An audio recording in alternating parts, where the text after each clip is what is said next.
I've also had another part of my life, not just in senior positions in the UN, but also working on the ground. I've done this in Liberia, and I've seen this in Afghanistan, and we've done this in Palestine. And, what I would tell you is that what I have learned, and this is the school of Jacques Delors, the incredible president of the European Commission, he always said, never choose between being an optimist or a pessimist, choose to be an activist.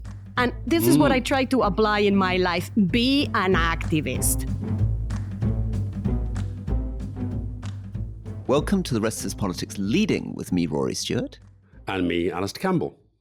And today we are very, very lucky to have with us Arancha González Laya, who was Spain's foreign minister, but has also done an extraordinary variety of other jobs. She was very senior at the World Trade Organization. She was a senior official at the European Commission, and she is now the head of Sciences Po, which is the most famous, probably, school of international affairs anywhere in the world, based in Paris. And she's also, we met first in a monastery in Segovia, a monastery associated with a sort of rather sinister man called Torquemada. This was his great home monastery. But she's also the only person I know who seems to speak more languages than Alastair. So welcome very much to the show, Arancha. Thank you. A pleasure to be with you. And why were you two in a monastery? What were you doing in this monastery together? Well, we were debating transatlantic relations. The world is a bit complex today, and there is a bit of soul-searching on both sides of the Atlantic, on the US and on Europe at large, about, how we can work together, how we can advance our interests and values together. Because let's say that in the last period we've tried, but we've had a bit of hiccups. Remember, there was Trump on the US. There was a lot of preoccupation on the European side about internal domestic politics. We need to get this relationship right because there are clouds gathering in the horizon. Tell us a little bit about your childhood. Who were your parents? Would they expect you to have become the foreign minister of Spain? Is that what's the story that brought you here? Well, certainly not. I mean, I guess my story is the story of so many Spaniards that had incredible opportunities when democracy when we go back to democracy in the country, and when we had access to an incredible education system, and when we became members of the European Union, this process of modernizing Spain post Franco meant many new opportunities for people like me. My parents were average Spanish citizens. My father was a teacher. I was born in San Sebastián, but my father was a teacher in a very rural area in a little village in the middle of the Basque country. And my story is that of the opportunities that Spain gave to citizens that were educated and adolescent in the post-Franco times. Where do you think Spain fits in the, if you like, the European power league? How does Spain see itself now? How powerful do you think Spain is? When I think Spain suffers from a complex of inferiority. I think Spain has a lot to say and a lot to bring to the European Union. It's a country that where a lot of the values of the European Union are very present. People feel, there is a lot of solidarity between people. We welcome migrants. We are biggest donor of organs in the world. We care about our environment. We are determined to fight against climate change. And yet sometimes I have the impression that Spain punches below its weight. And I think this is this inferiority complex of having arrived at the European Union after the others, not having shared the dreams of the founders of the European Union, because we did not participate in the Second World War. So the reconciliation we were not part of that reconciliation, although we had massive reconciliation to do in the country post our civil war. So always a bit behind, but I mean, I've seen this with my own eyes. When Spain is there and Spain deploys all its force on all its contribution. The others are ready for a more active Spain. And Arancha, just to take us back again one second to earlier life, you presumably have very faint childhood memories of Franco. And tell us a little bit about what that journey was like, what the politics was like through the lens of your own relatives and family. Were they caught up in the Civil War and Franco resistance? What were the politics of your family? How did all this form you? Because eventually you joined a socialist government, is that right? That's right. That's right. I guess I was born at the tail end of a dictatorship, and dictatorship was not a nice place to be. We had a bit of a gray country at that time. Remember also that I was born in the Basque country that had decided to take terrorism as a form of resistance to dictatorship. It then degenerated, as every terrorist movement does. It degenerated into coercion, corruption, and violence without much reason. But at that time, let's say beginning of the 70s, this was a form of resistance to dictatorship. What I can tell you of my childhood is that I didn't know what I wanted to become, but I was very clear that for me, Europe was this big light that guided me, that I thought should guide my country. I was avid reader of Europe and European affairs since I was a child, because I thought Europe represented this light, this freedom, this democracy, this community we needed to be part of, which is why I decided to very early on that I wanted to be part of that adventure.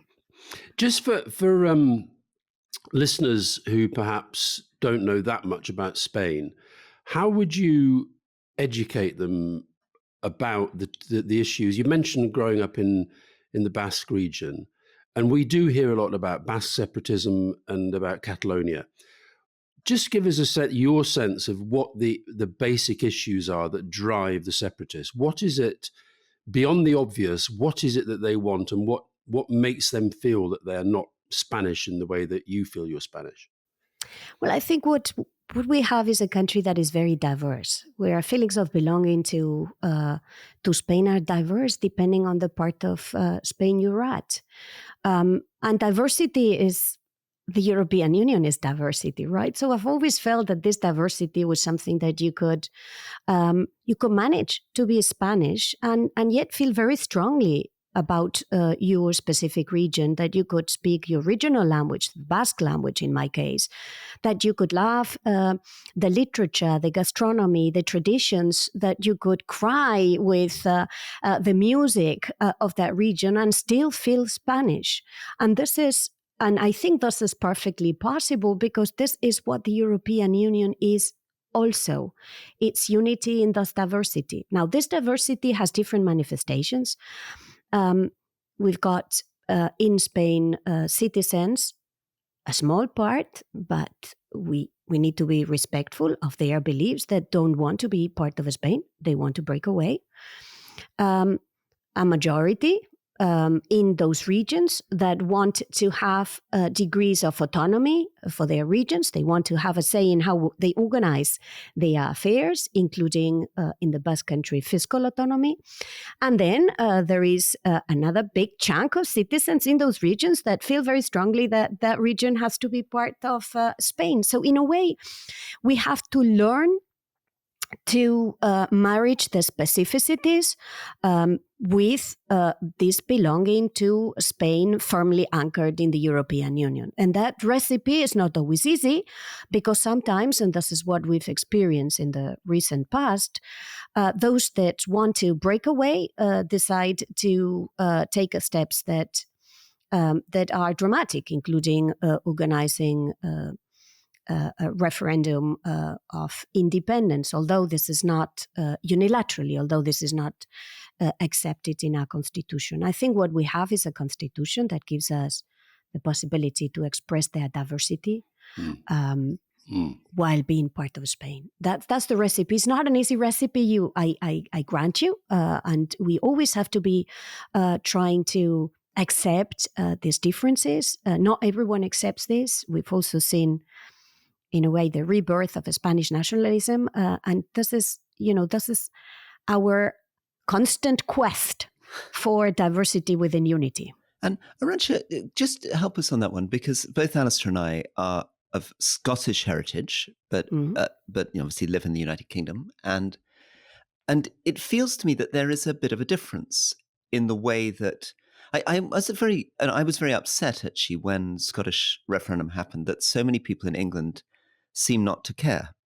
The Prime Minister just said, "Oh, have a referendum, no problem. If you get 50+1% of the vote, you can have independence." The whole thing was done in a very sort of laid-back way. Why do you think in Spain there's a more passionate commitment to trying to hold the country together than maybe felt to be the case with David Cameron's United Kingdom? Well, first, because we've gone through a lot of trouble in our history. The history of Spain is not an easy history, and where we've always had to juggle with fitting all different parts of the country together. Sometimes it was the fight between the liberals and the conservatives. Sometimes it was between Republicans and Francoists. Sometimes, so these kaleidoscopic differences that make the country have been a constant in our history. And I think what we learn after very difficult years of dictatorship that lasted very long, almost 40 years, we gave ourselves a constitution, and it was all of us giving all of us a constitution that represents this desire to overcome the past and build a more modern Spain, where the regions have their place, where they've got areas which they manage, where they lead on, where the self-government is a very, let's say, expansive, where it's not independence, it's not a confederation like in Switzerland, it's one country with autonomies in the form of regions. And I guess what we have to preserve above all is the ability to change the constitution that we have, but to do this together, to do this in a consensual manner, which is what will allow us to continue to move forward. Rory mentioned there David Cameron's referendum in Scotland. There was, as you may know, another referendum that David Cameron called on June the 23rd, 2016. I've noticed that in every single one of your answers, you've mentioned the European Union, which clearly kind of matters to you an awful lot. I'd just be interested in what your thinking is 7 years on about what the UK did in deciding to leave the European Union, and what, I know it's very hard to speak for the entire Spanish population, but what you think people in Spain think of that, and whether there's any desire for Spaniards to leave the European Union? Well, I think for all of us in Spain, it was a very sad day. We've got a very special relationship with the UK. The UK has a big presence in terms of citizens in our country, and we have a big presence of Spaniards in the UK. And I myself, an example of that. I've had very close association with the UK, going to the UK to learn English since I was a very small kid. And I feel very close to the country, and this is why when the British citizens, with a very thin result, like an up or down, decided to leave the European Union, I was very, very sad. Not only because I thought this was bad for the European Union, it's the first time in our history where we see a member leave the family, but also because I thought this was not a good decision for the UK. This was not a good decision for the UK citizens. Now, I'm very respectful of the decisions that the citizens have made. But let's say that 7 years later, I think I feel that the UK citizens are looking back at what some, because not everyone decided that, voted that day with a bit of regret. And Arancha, one of the things that Alastair and I have noticed is that we feel that the UK's significance, their presence in international affairs is diminishing.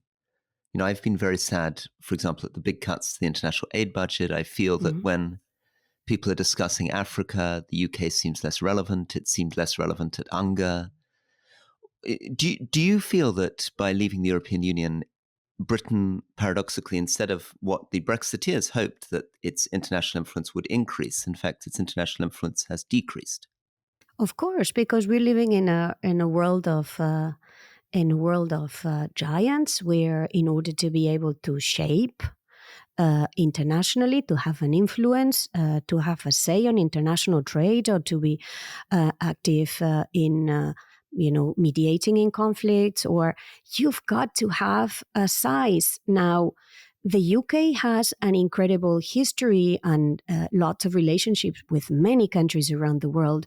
But in today's world, the UK has become a small country from all points of view. And this is not me belittling the UK. It's just it's a factual description of the situation. The UK had an enormous ability to influence internationally through the European Union. I mean, I've lived in the world of international trade for many years, as you know, and I can tell you that the trade policy of the European Union had a lot to do with the British shaping it. Now, can we say that Great Britain has more influence in shaping international trade today, that it's on its own than as part of the European Union? I think we have to be lucid. It's not the case. Mm-hmm. So I do think that leaving the EU, and it's basically that the attractiveness of a market that is 700 million people is not the same as a very small market that the UK represents in the bigger scheme of things. So, it's paradoxical, but this is what happens with populists. They give you very simple recipes of taking control, when in reality they are taking control, but the country is not. The country is losing it. You mentioned international trade there, and of course, in a sense, your professional life was set by the work that you did, particularly with Pascal Lamy as his chief of staff at the WTO. And you wrote a very interesting piece in the Financial Times about 18 months ago now. And I'm just going to read you the first paragraph. The emerging narrative from the war in Ukraine is that the surge in geopolitical risk will compound existing dissatisfaction with the global trade system and lead to fragmentation. Security will trump efficiency. Integration with like-minded partners will replace multilateralism. This narrative is neither right nor desirable. There is no doubt that the ongoing conflict is reinforcing anti-trade prejudice, but is this a global trend? The short answer is no. Do you still believe that? Do you still feel that that anti-trade prejudice, as you call it, is being successfully resisted, and that globalization, as we understand it, still has a future? I've always thought that trade is an incredible tool. It has, and on this, we have it on record. Trade has helped millions of people exit poverty. It has helped many countries around the world transform from agrarian economies to industrial and now services economies. It has helped in improving competitiveness, innovation, and growth. But it is also fair to say that trade and globalization has created incredible competition forces where there have been losers and winners.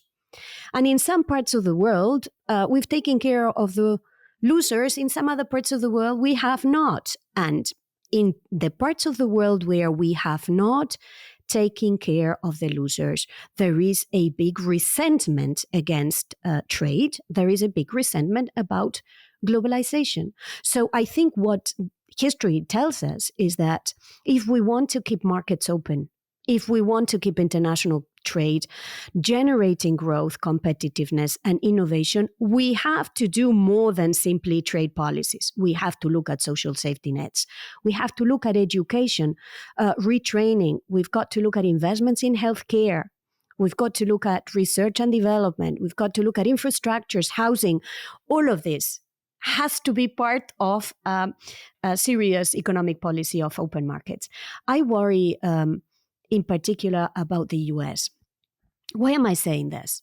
Because I think the US is an incredibly competitive economy. It's incredibly innovative. It's incredibly, technologically, digitally, you name it.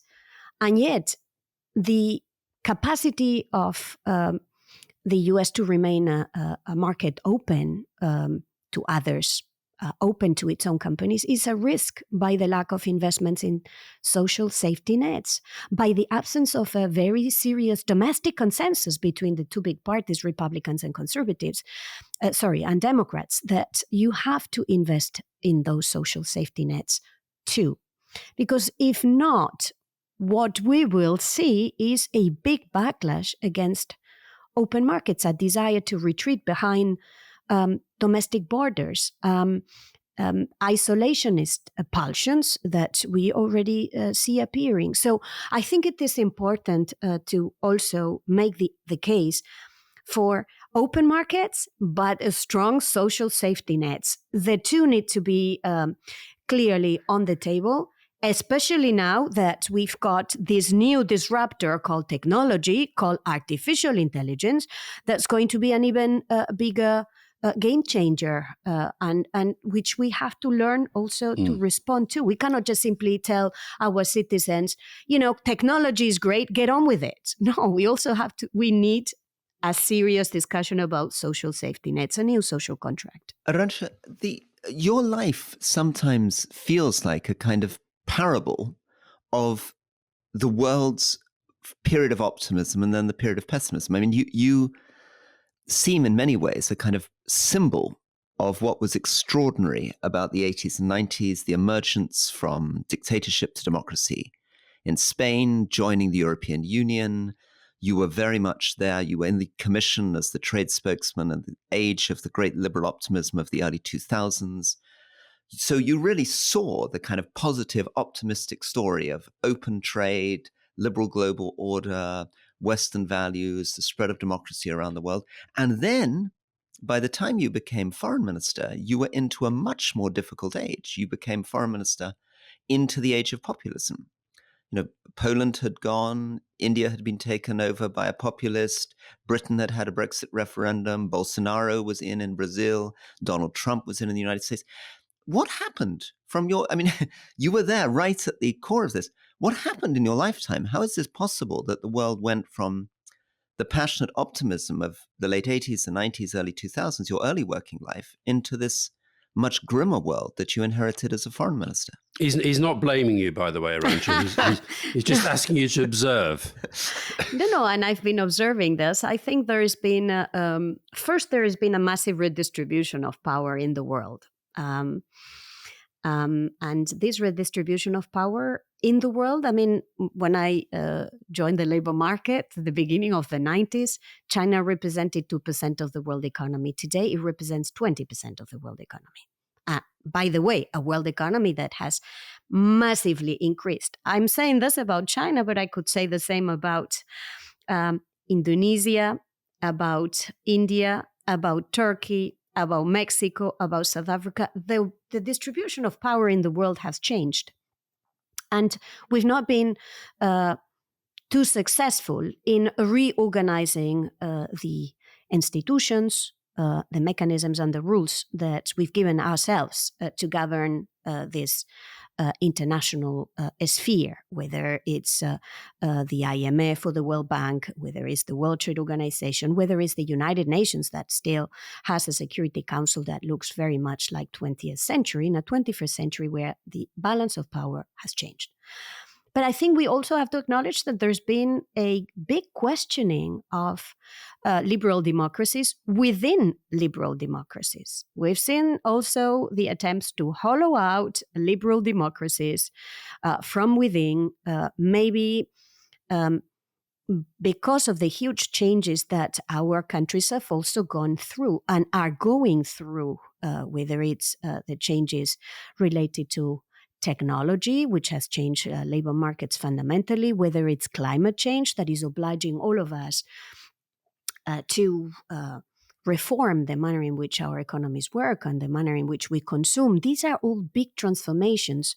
And then also probably because in many places, illiberal forces within our democracies have used citizen fatigue with the slow pace of response that democracies sometimes have had to the ordinary challenges of citizens to basically offer magic recipes in the form of direct relationships between leaders and people without institutions, without constitutions, without judges, without media, which we know is the favorite of illiberal forces. So we've got to deal with these two things: the international reorganization, redistribution of power, and the internal forces push back against the pushback on populists. Arancha, in the context of the European Union, if you think so, the UK has left, and at this stage, hard to see how it gets back. France could easily elect Marine Le Pen. Italy now has Meloni. Hungary has Orban. Poland has moved. Slovakia has moved. You now have these very right-wing parties that are part of coalitions in Scandinavia, which we always used to think were the kind of beacons of liberal democracy. You have the AfD now in Germany doing way better than they've ever done before. Do you worry that these forces are so powerful that they might rip apart the entire European Union? I worry, but more than worrying, I'm trying to present a different alternative, which is what we have to do. At the end of the day, in Europe, citizens decide. And we will have a very interesting moment next year with European elections. And this is when citizens will tell us. And we have to be ready for that battle. Last time, in 2019, when we had the last European elections, we had an increase in participation. And this participation was driven by young people in Europe, in the EU. And these young people were basically fighting on one topic that they thought was existential to them: climate change. And they told the politicians, this is what we want Europe to do. But the populists have embraced that issue as their latest cause for populism. They're now, and we're seeing the impact even here in the UK recently with Rishi Sunak, the Prime Minister, pushing back on the environmental agenda. And the reason why, for example, the AfD have just done very well in these in elections in Bavaria and Hesse, they say, is because they're pushing back, including with young people who say they can't afford the transition. So, well, let's wait and see what the young people tell us in the next European elections. I mean, I think for sure the conservatives in Europe are trying to hijack the green agenda under the excuse that it's too complex, that it's too costly. Well, okay, then let's have a debate about how do we ensure greater fairness. Let's look at what instruments we can deploy to do that. But let's not stop the fight against climate change, because I'm sorry to say, this is an existential fight. And it's not me saying it. We just need to look around us. It's very clear that this is our collective responsibility. Now, let's discuss with the young generation. I want to see what happens in the next European elections. And in the meantime, I think collectively we have to have a serious conversation about how we ensure faster pace with more equity. Just a few days ago here in Sciences Po, we had an incredible discussion with our students that are also debating and discussing among themselves how to do that. But the expectation is not that we do less, Alastair. The expectation is that we do more. Let's wait and see what happens in the next British election.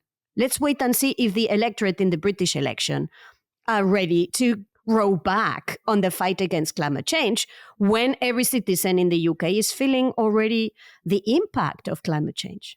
I want to see that. Arancha, one of the things you haven't talked about is immigration. And it's possible to argue that really the reason why right-wing populists have got so much momentum is because of a perception from many voters in Europe that the old ruling establishment did not address their immigration concerns properly. And that unless the moderate politicians come up with a solution to immigration, then the Orban vision of the world, this vision of a world dominated by authoritarian populists, is going to become ever stronger. Totally agree. And I think, again, it's a bit like with climate change. We've got to fight this battle with arguments. I mean, Europe, and the UK is in Europe from this point of view, is demographically in decline. And this means that we will need migration in our societies. And this is already a reality. The alternative, therefore, is not between migration yes or migration no, but rather how do we do the migration? How do we manage it?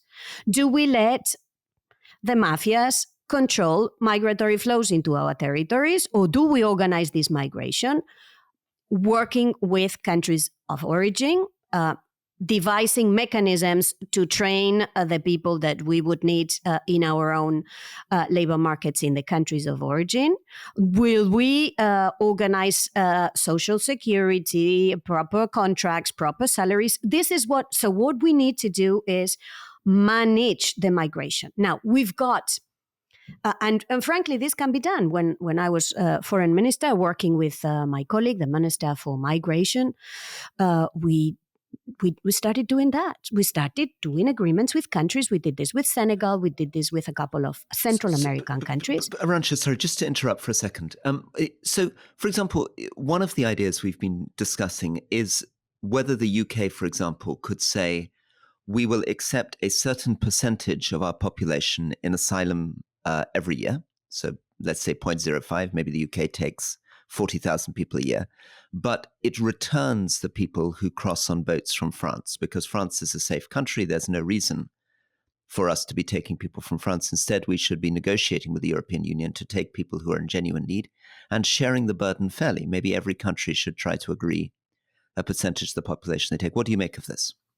So, I mean, we were talking about migrants, but there is a category of migrants called refugees, asylum seekers, that have internationally recognized protection.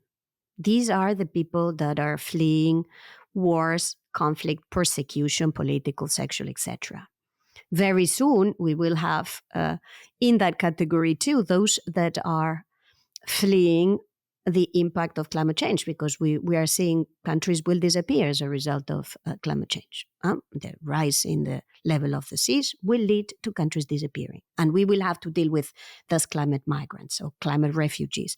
But refugees and asylum seekers have a special international protection. And all our countries have agreed to respect international rules on asylum seekers and refugees. So let's not put all of this into the same bag. We've got one part where we've committed to taking them because it's our humane responsibility. And then there is others. Now, it is true that when they get to the border, sometimes we don't know in which category they are.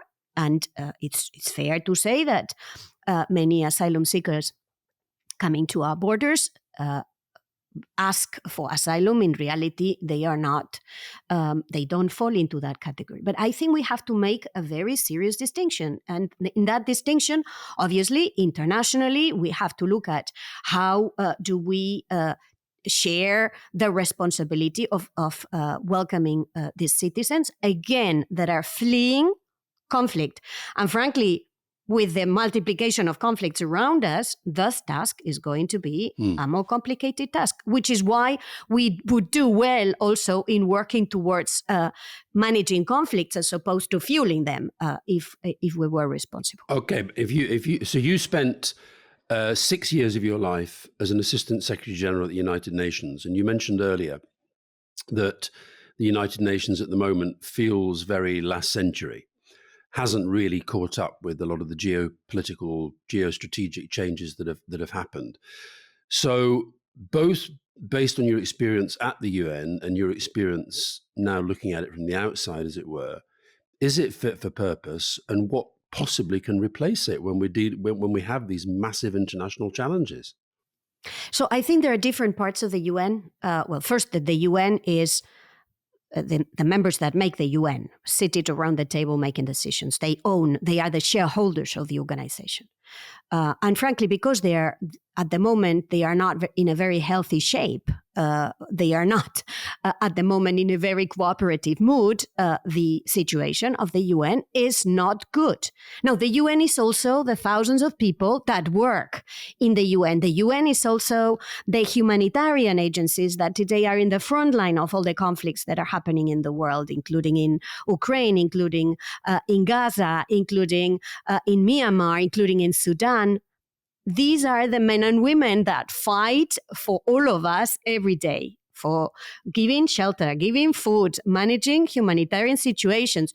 So the UN is these two things. I think the part of the UN that has to do with operations on the ground is amazingly resilient, incredibly. But it does it despite the reality of the politics. Exactly. And this has obviously limits. And we are seeing some of these limits on the ground. Now, there is the other UN, the political UN, the one that has a Security Council that is responsible for managing a solution, for providing solution to today's conflict. This is highly dysfunctional today.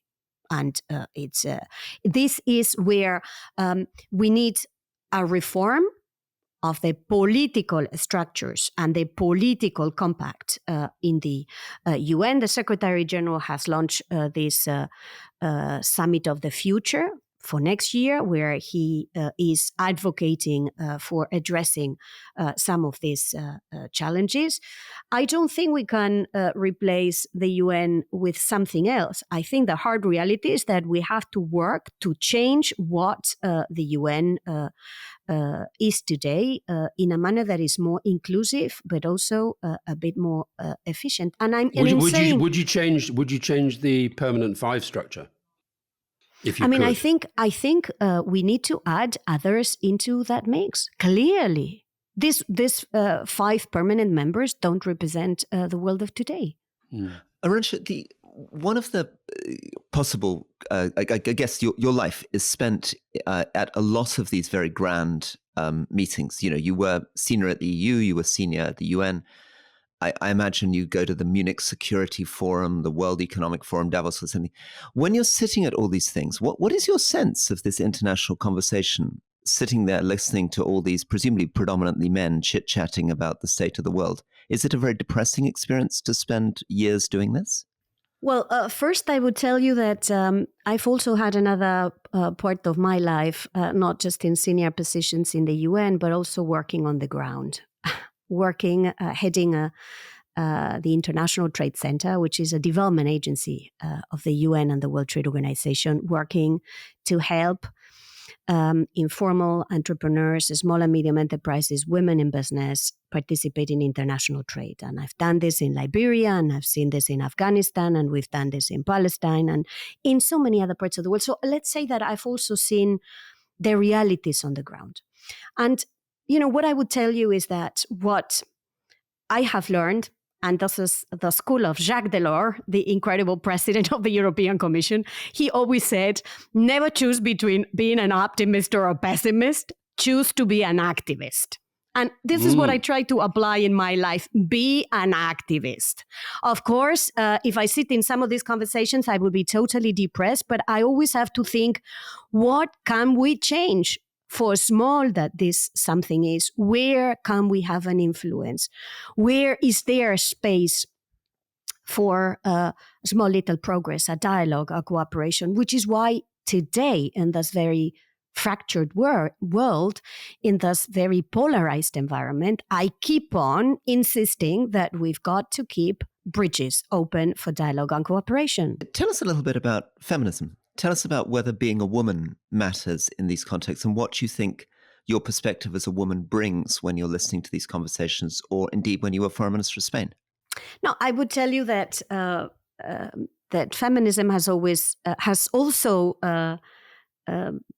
when I was young and when I entered the labor market, I was not a feminist because I thought that you would get there for your merits and a bit of luck. I mean, luck is always very, very helpful. But when I got into the labor market and I started working first as a lawyer and then in the European Commission, I realized that there were systems where power was not distributed evenly, where there were discriminations overt and sometimes more subtle that didn't make it easy for women to advance. So I guess that I've grown to become a feminist. And if I may, the two things that I've learned in this journey, one, that the advancement of women and the empowerment of women will not happen automatically, that we will have to push.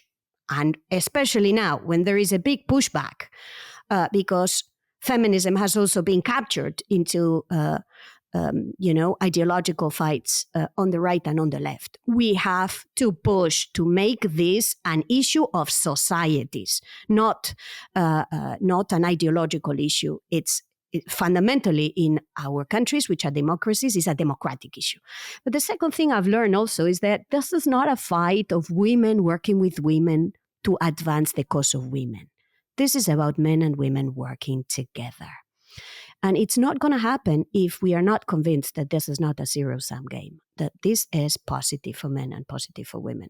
And we have the task ahead of us is huge, which is why Alastair and Rory, I hope we can agree that we have to work together, men and women, to advance more equal societies. You've now got this senior role at Sciences Po, which is one of, as Rory said earlier, one of the most important kind of educational political institutions in the world.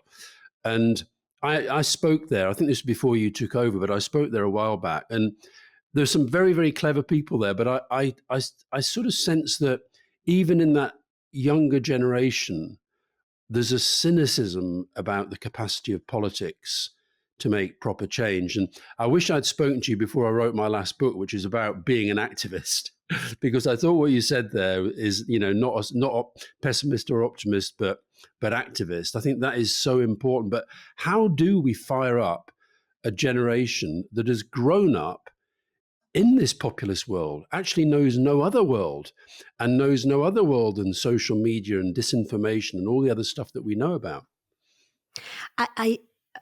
I really like this question, Alastair, because this is a question that I got from one of my students last year at the beginning of the academic year. The student asked me, if the world is broken beyond repair, why should I care? So I think that we have to be very careful with the young generation, not to give them the impression that they are powerless, not to give them the impression that they are disempowered, because they are not. So the response was, look at all these many cases where people like you have had an impact. When people took to the streets in Fridays for Future, they made climate change a political issue on the agenda. When people went out on the streets in the Me Too movement, they created an incredible cascading effect that started to break these very anti-women attitudes in many parts of our society. So I guess what we need to be clear with our young generation, this is what I tell them here in Sciences Po, but this is what I tell every young person that I meet, and I meet many of them because I'm passionate about talking to them and making them activists and ensuring they become activists, because they are the basis, the legitimacy basis for our democracies in the future. I tell them that they are leaders. Leader with little l, but with a capacity to shape realities around them, that they've got to find the spaces where they can exercise this leadership, but that they are not powerless. The last thing we want is to tell our young population that whatever they will do, it wouldn't matter. This is creating an army of nihilists. Oh, I definitely should have had you in the book. God's sake, Rory, why didn't you introduce us before I finished it? Honestly, this is so on message. It's ridiculous. Arancha, I mean, presumably there are moments, if you look, for example, at the current conflict in Gaza and the standoff between Hamas and the Israeli military. I mean, is it really possible for you to feel hope that this situation can be resolved, that we're going to end up in a better situation in Israel-Palestine after everything that's happened since 1967? What do you do about these extreme situations? How do you give hope about them? We've got to talk about people, and we've got to talk about their dignity. When I got up this morning and I was listening to the radio, I heard this woman from Palestine, this lady that was talking to the presenter of the program from Gaza. And she said, and I quote, "We are not just news. We are people." In Gaza is about people. In the kibbutz, in Israel, where the terrorists from Hamas murdered, is people. In Ukraine is people.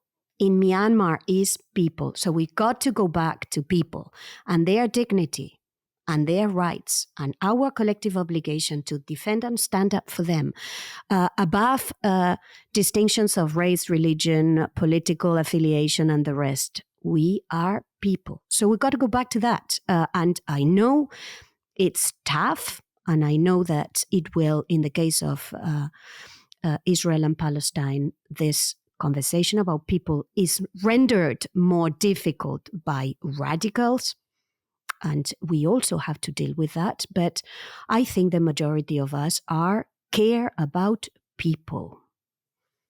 As we get to a close, I wonder if I can. This is quite a big question, but I wonder whether you can. When you said earlier that you think Spain has a sense of an inferiority complex, do you think Latin America has the same? And could you just reflect for us on Spain's relationship with Latin America, how important that is, how it works, and also where it's heading? No, Spain has an incredible relationship with Latin America because, history made us together. And if I look at the number of Latin Americans living in Spain, if I look at the number of Spaniards living in Latin America, if I look at the fact that we speak the same language, and in reality, we respond to the same codes, the relationship is incredibly rich. It's true that Spain has been very preoccupied with sorting out its own difficulties, the difficulties of a post-2008 crisis that left huge economic scars in the country, the difficulties of the unilateral referendum for independence that some pushed in Catalonia, the difficulties of coming together. So we've been a bit preoccupied with ourselves. It's also fair to say that in Latin America, there's been a number of political forces that has led many of the countries to be more inward-looking, more introvert. I think we have an opportunity now. We've got in Brazil a president that cares about Latin America and cares about Latin America having a say in international affairs. We've got a government. We've got political forces in Spain at the moment that understand the importance of working together with Latin America so that together with Spain and Portugal, bringing the EU and Latin America closer together can help deploy our forces for what people care about. Is there a Latin American leader that we perhaps don't know that much about? We know about Lula, we know about some of the others, but is there a Latin American leader about whom we don't necessarily see as a huge figure in Europe that you think we should be, Rory and I should maybe be getting onto the podcast to talk about Latin America? Are there new political forces there that are interesting? I mean, there are many different political forces in Latin America. They all have different political also perspectives. I listen a lot to President Boric in Chile, who's heading a coalition that he has to keep together to advance the country. I listened to Gustavo Petro in Colombia, who is also heading a coalition government more to the left of Boric that has to provide for solutions to its citizens. I listened to the new president of Guatemala, human rights activist, that is having a lot of trouble in getting some dark forces in the country to accept that he will be the new president of the country. We have to listen to all of them because they make for what Latin America is, which is also a plural and diverse political space. If any of them are listening, they're more than welcome. But I like a lot that you care about Latin America because it's been a little bit outside the radar internationally, and I think they have a lot to say on fighting climate change, on fighting inequalities, on protecting biodiversity, and on making democracies work. It's a very uphill struggle, but they will tell you of how they are trying to do that. And Arancha, finally, just to bring you back to a more internal, personal note, you've been very optimistic and you've been talking about hope and activism, but can you reflect a little bit on some of the personal challenges when you became the foreign minister of Spain, when you went from being a lawyer and a senior civil servant to really being in the heart of politics? Tell us 2 or 3 things maybe that listeners don't really understand about the reality of being a politician. What makes it tough? Why is it that so many people don't want to go into politics or leaving politics? What is the negative side as well as the positive? Yeah, politics is... domestic politics is tough because I was already doing politics, but I was doing it internationally, where the, let's say, the distance between the electorate and the politician is much wider. At home, you have a very close, intimate relationship with your citizens, with those that you serve. In your capacity. And that has very good sides, but it also has very negative sides in terms of, intrusion, including into your own private life. You stop having a private life. But I would say, for me, public service has been a constant in my life. I've done it at the European level. I've done it at the international level. And doing it at the national level was a huge privilege. But it's not easy. Imagine that 1 month and a half after I had taken oath, I was confronted with COVID. The country was confronted with COVID. And one of the most difficult things that politicians have to do is having to choose between terrible alternatives. Very often you are confronted with having to choose between a very, very bad and a very, very, very, very bad. Not between a good and a bad, but choosing between very difficult, tough decisions. This is what we had to do when we accepted to lock down the country and limit what's most sacred in our citizens, which is their freedom to move. These were big decisions. So in this political world of having to sometimes choose between very, very difficult choices, you have to be able to explain to your citizens why you do that. And the second thing, therefore, that I've learned in domestic politics is that you have to keep very close to your citizens, that you've got to explain, that you've got to tell them that our citizens are intelligent, they understand. And when difficult times come, if you make the right pitch, and if you make the right explanations, and if you go and be sincere with them, at the end it's going to be easier to manage the tough times. But there's been lots of sleepless nights, let's say. Well, Arancha, I've got to be honest. I could talk to you all day. So thank you for your story. Thank you for your frankness, and thank you for some really fascinating observations. Well, thanks to you, and thank you to the listeners. Thank you very much. Speak soon. Thanks a lot. Bye-bye. That was great. Bye-bye.